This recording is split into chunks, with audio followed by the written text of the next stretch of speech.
The Battle of Fulford was the first of 3 battles in that fateful year.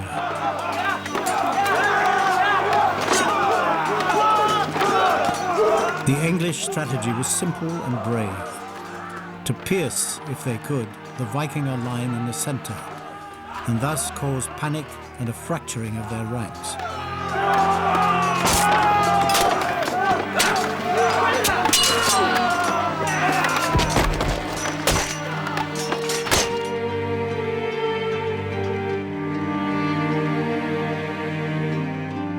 But the Vikinger were the best trained warriors in the known world.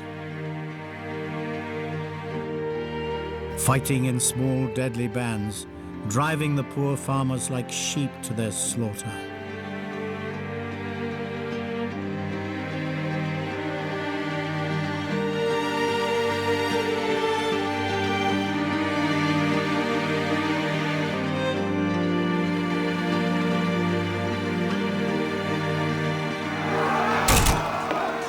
Again and again, the fearless English hurled themselves at the foreign giants until they broke the Viking line.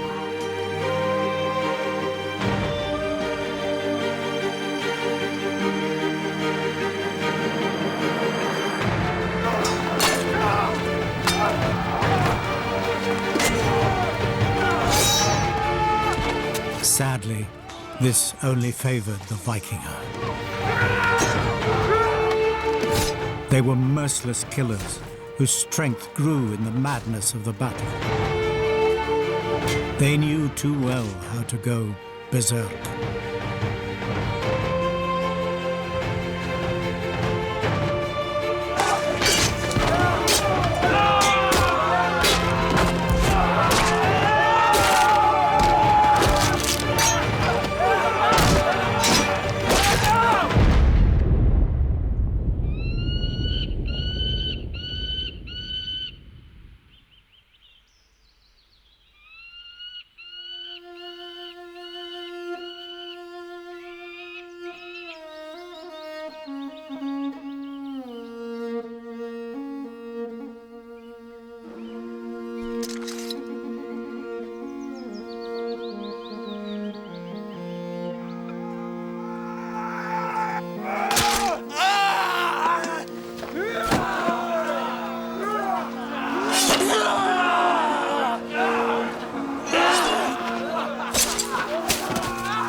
Many of those who dreamt of their death were to fall that day, but not the Vikinger. Death belonged to the men of York, because they had been lured into a trap conceived by the Norse king Hardrada.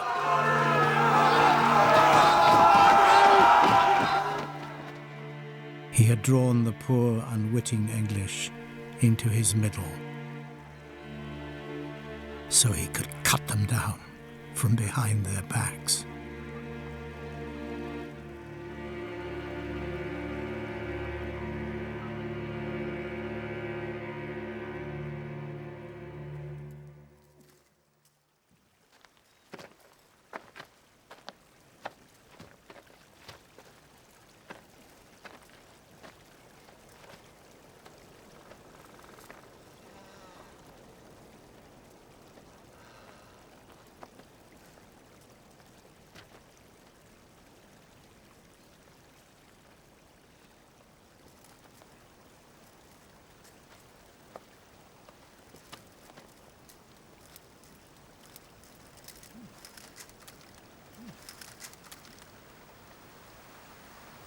The Vikinger have come, Greenbeard.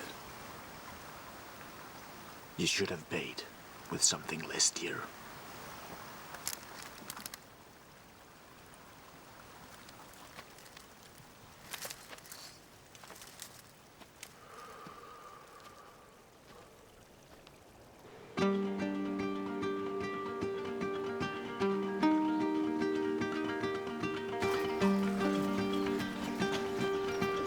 News of the agony of Fulford had spread throughout England.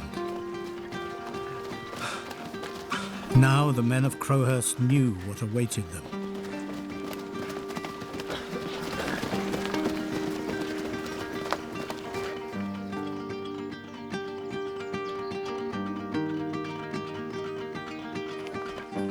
Covering 200 miles in only 4 days, King Harold's trained huscarls and untrained farmers closed the ground on the invaders in the north.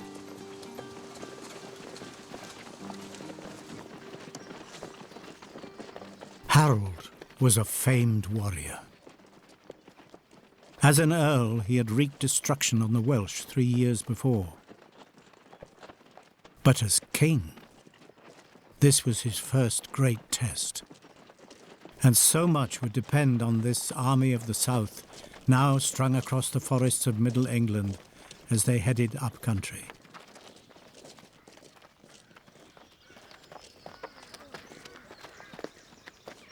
Seriously, my legs are going to fall off in a minute. You have the choice. Either shut up and save your breath, or drop dead. You were ever a bully, Ordgar. You were ever a whining little shite. 'Tis wondering to me we share the same grandfather. I'm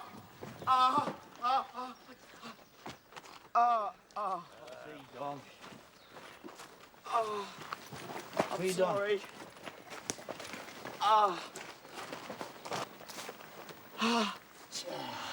I wasn't meant for marching. Just leave me here. I am bound to provide every man and boy a fighting body. Can you stand? Just.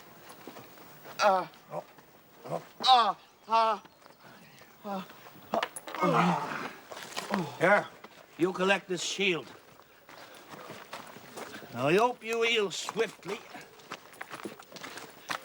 You shall all need your feet when we reach the north. Yeah, if we ever reach the north, that is. You don't die on the way there. We'll not die on the way. Why am I carrying all this stuff?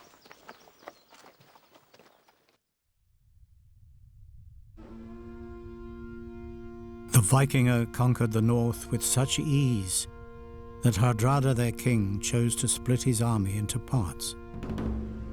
1/3 would guard the ships at Rickerhall, while the remainder would camp for the winter near York by Stamford Bridge, all enjoying the spoils of war.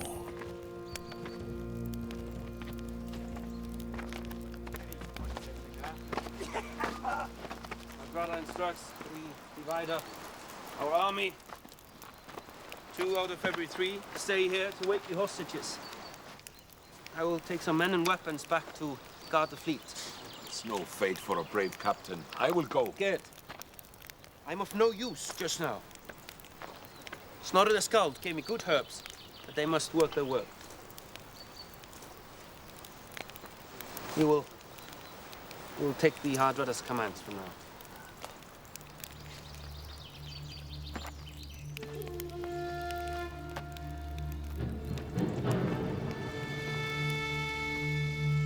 The Vikinger have won! The North is fallen! This is the greatest campaign the Vikinger have ever fought! We will flourish with England's riches!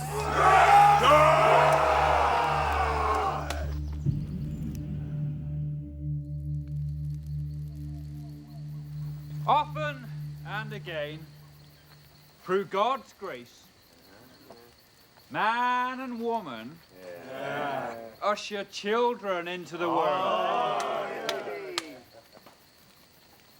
They cherish them and teach them as the seasons turn until their young bones strengthen, their young limbs slowly lengthen. Now only God knows how the coming years will use the growing children. One will die young, bringing grief to his family. Hunger devour one. Storm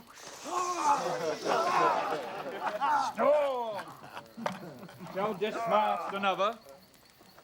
One will be spear slain. We don't watch it.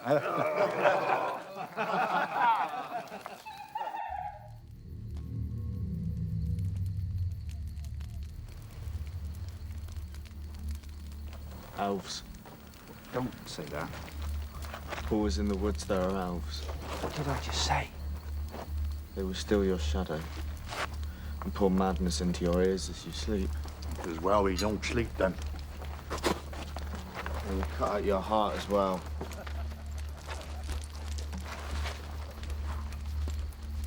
Reveal yourself, elf!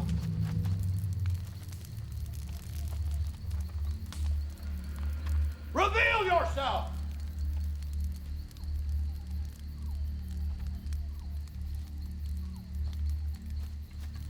I am no elf.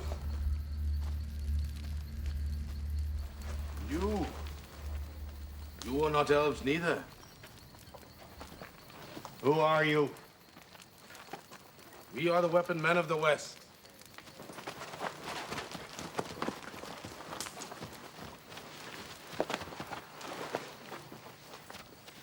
We heard the war call, and we come to fight for the king against the invaders in the north. How many are you? As many as we could be.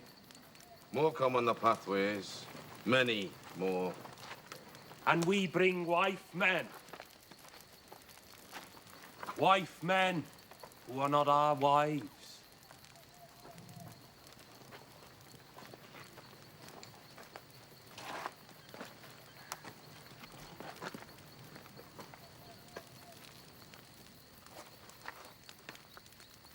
Wife man who are not our wives. You hear? Join us and rest. Welcome. We march hard. Welcome. Make room for our brothers. Bring mead. Welcome. Welcome. Here, let's have more of your poem. And let's talk of death. I'm Alfred. Look, you're not fearsome. Do you have some bread? No. Yes. Yes, no. No, but I have a wife, man. One child, by God's grace, will overcome all the hardship that bedeviled his youth and achieve happiness in old age. You receive riches,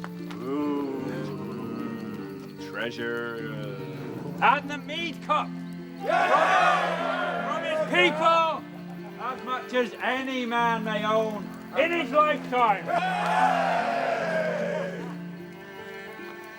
I have something for you. They're for sure what it is. 'Tis bread!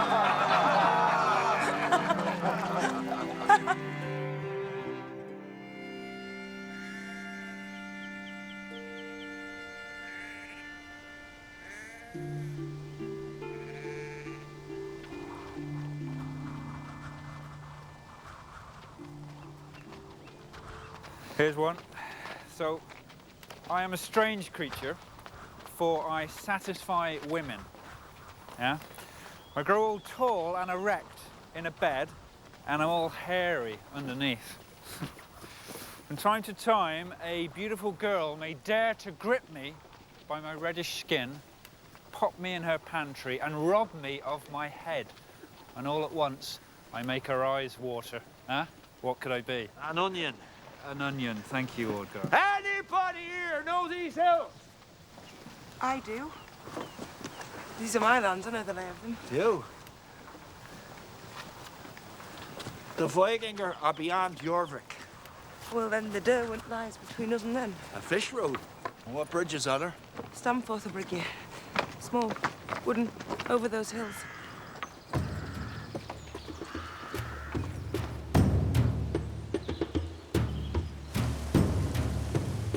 After 5 days on the road, our small band of weapon men came finally to the Derwent, a little downstream from the bridge at Stamford. This was the crossing point where tribute in silver and slaves was to be brought to the greedy Vikinger by the ransomed people of York.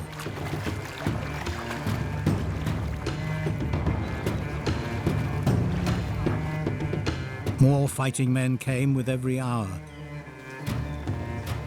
and the word went round that King Harold planned to make a sudden dawn attack on the invaders.